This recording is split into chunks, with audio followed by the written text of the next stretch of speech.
ఇండస్ట్రీలో స్టార్ హీరోల రెమ్యునరేషన్ విషయం ఎప్పటికీ హాట్ టాపికే. టాప్ ప్లేస్లో ఉండే స్టార్ హీరోల లిస్టు ఎప్పటికప్పుడు మారుతూనే ఉంటుంది. అయితే ఇప్పుడు ఈ లిస్టులో టాప్లోకి వచ్చేసాడు అల్లు అర్జున్. ఇంతకీ పుష్ప 2 కోసం బన్నీ తీసుకున్న రెమ్యునరేషన్ ఎంతో తెలుసా?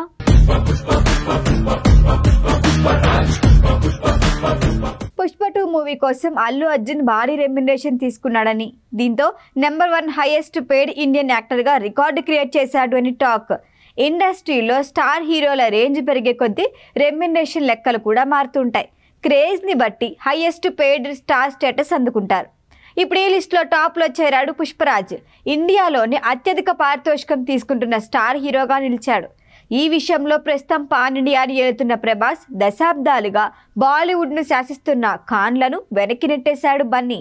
క్రియేటివ్ డైరెక్టర్ సుకుమార్ దర్శకత్వంలో అల్లు అర్జున్ హీరోగా నటించిన పుష్ప 2 ది రూల్ థియేటర్లోకి వచ్చేందుకు కౌంట్ డౌన్ స్టార్ట్ అయింది.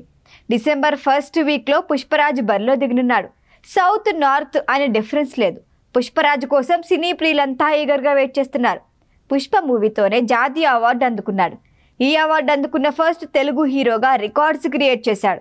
అందుకే పుష్ప 2పై ఆ రేంజ్ హైప్ ఉంది. ఈ సినిమా కోసం అల్లు అర్జున్ ఎంత రెమ్యునరేషన్ తీసుకున్నాడో తెలుసా? ఏకంగా 300 కోట్లు. ఇదే నిజమైతే అత్యధిక రెమ్యునరేషన్ తీసుకుంటున్న ఇండియన్ నటుల్లో నెంబర్ 1 బన్నీనే అని చెప్పుకోవాలి. ఈ విషయంలో ఆయన షారుఖ్ ఖాన్, రజనీకాంత్, ప్రభాస్ను బీట్ చేసినట్లు టాక్.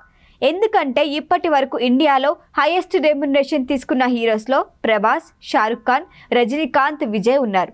షారుఖ్ ఖాన్ ఒక్కో సినిమాకి 150 నుంచి 250 కోట్లు వసూలు చేసేవాడు. విజయ్ 170 నుంచి 275 కోట్లు, ప్రభాస్ ఒక్కో సినిమాకు 150 నుంచి 200 కోట్లు. ఇప్పుడు పుష్ప 2 కోసం బన్నీ 300 కోట్లు తీసుకొని వీళ్ళందరినీ వెనక్కి నెట్టేశాడు. పుష్ప తర్వాత అల్లు అర్జున్ పాపులారిటీ బాగా పెరగడంతో రెమ్యునరేషన్ కూడా ఈ రేంజ్లో పెరిగిందని టాక్. ఈ విషయం తెలిసి ఇది పుష్పగాడి రూల్ అంతే అంటూ బన్నీ ఫ్యాన్స్ కాలర్ ఎగరేస్తున్నారు.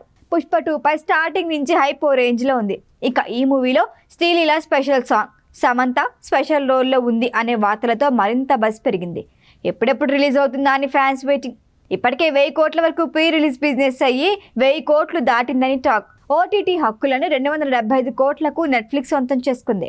ఓవరాల్గా పుష్ప 2 ది రూల్ యొక్క ప్రీ రిలీజ్ థియేట్రికల్ మరియు నాన్ థియేట్రికల్ బిజినెస్ మొత్తం 1025 కోట్లు అని ట్రేడ్ వర్గాలు అంటున్నాయి. ఇండియన్ సినిమా చరిత్రలో ఇదే ఆల్ టైమ్ బిజినెస్ అనే చెప్పుకోవాలి. మరి మూవీ రిలీజ్ అయితే ఎలా ఉంటుందో వెయిట్ అండ్ సీ. ఈ వీడియో కనుక మీకు నచ్చినట్టయితే లైక్ చేయండి, షేర్ చేయండి, సబ్స్క్రైబ్ చేయండి. అలాగే పక్కనే ఉన్న బెల్ ఐకాన్ని క్లిక్ చేయండి.